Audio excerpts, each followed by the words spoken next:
প্রেয়সী, সহধর্মিণী, চোখের জাদুতে আমার হৃদয় হরণকারিণী, সুলতানা আমার সম্রাজ্ঞী হুররাম। মহান আল্লাহ সাক্ষী, এই শত্রুর মাটিতে রক্ত আর বারুদের গন্ধের মাঝে তোমার সুরভিত মাদকতার কাছে ছুটে যেতে প্রতি রাতে আমি প্রার্থনা করি, আর এভাবেই রাত কাটছে আমার। মহান আল্লাহ তাআলাকে অনেক ধন্যবাদ যে আমার দোয়া তিনি কবুল করেছেন। যেন কোনো গায়েবী সাহায্যে তোমার চিঠি এসে পৌঁছেছে। ওই কোমল মুখের কথা ভেবে ভেবে এই বাদশাহ অস্থির।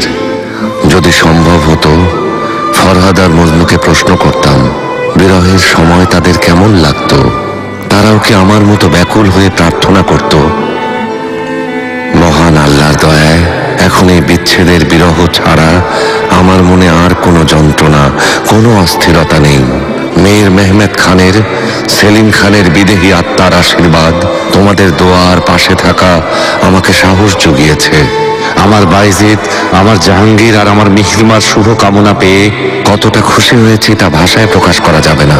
এখন আমার চোখে শুধু আমাদের একান্ত সময়গুলোর স্মৃতি ভাসছে।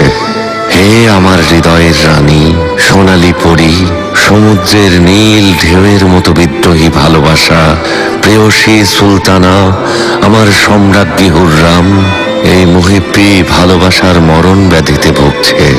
হে আমার ভালোবাসা, আমার এ রোগের নিরাময় শুধু তুমি।